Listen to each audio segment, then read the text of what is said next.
সুপ্রভাত। আজ ব্লগটা অনেকটা ভোরে ভোরেই শুরু করেছিলাম। হ্যালো এভরিওয়ান, আমি Puja. Welcome back to my new channel DP blog. আজ ব্লগটা প্রথম থেকে শুরু করার একটাই কারণ, সকাল সকাল উঠে দেখি আমার শ্বশুরমশাই এক ব্যাগ বাজার করে নিয়ে এসেছেন। কেন এসেছেন বলছি। এই যে এনাকে দেখছেন, ইনি হলেন আমার শাশুড়ি মার মা, মানে আমার মামা দিদা। এবার গোগলকে যেহেতু আমি স্কুলে নিয়ে যাই, তাই সকাল সকাল উঠে অল্প একটু ছোলা সিদ্ধ করেছিলাম, ওটা খাইয়ে ওকে স্কুলে দিয়ে এলাম।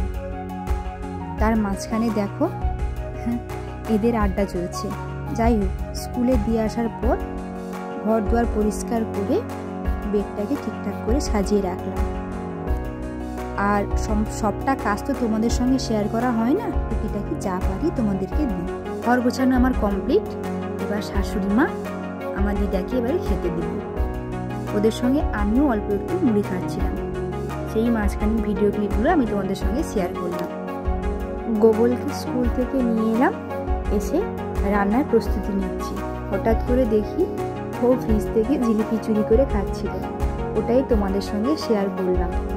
রান্না করতে করতে হঠাৎ একজন ডিস্ট্রিবিউটার, মানে তোমরা বুঝবে যারা আমার ব্লগ দেখেছো, আমার হাজব্যান্ড যেহেতু ভেস্টিজে কাজ করেন, তাই সমস্ত অর্গানিক প্রোডাক্ট দিয়ে বাঁধাকপি ফুলকপি ওনার বাড়িতে চাষ হয়েছে।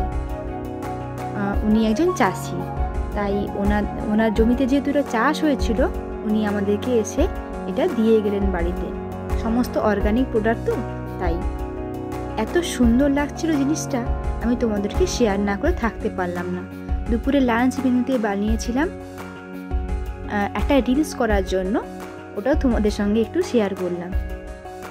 মসুর ডালের বড়া, ডিমের ঝোল, বেগুন ভর্তা আর শিম আলু বড়ির একটা তরকারি।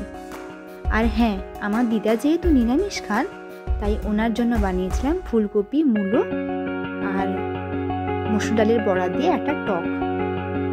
আচ্ছা, তোমরা আমার ভিডিওটা কেমন লাগছে, ভালো লাগছে না খারাপ লাগছে, একটু কমেন্ট তো করে জানাতে পারো। আমি তো বুঝতেই পারছি না, তাহলে আমার ভিডিও করার আগ্রহটা একটু বাড়বে, তাই বলছিলাম। বিকেলে বানিয়েছিলাম সবার জন্য চা বিস্কুট, আর রাত্রে ডিনারে ছিল আমার হাজব্যান্ড যেহেতু ওটস খান আর দাদা যেহেতু ওটস খান, তাই ওদের জন্য ওটস আর সবার জন্য রুটি তরকারি। সবটা তোমাদের সঙ্গে শেয়ার করলাম, জানিও কেমন লাগলো। ধন্যবাদ সবাইকে এতক্ষণ ধরে ভিডিওটা দেখার জন্য।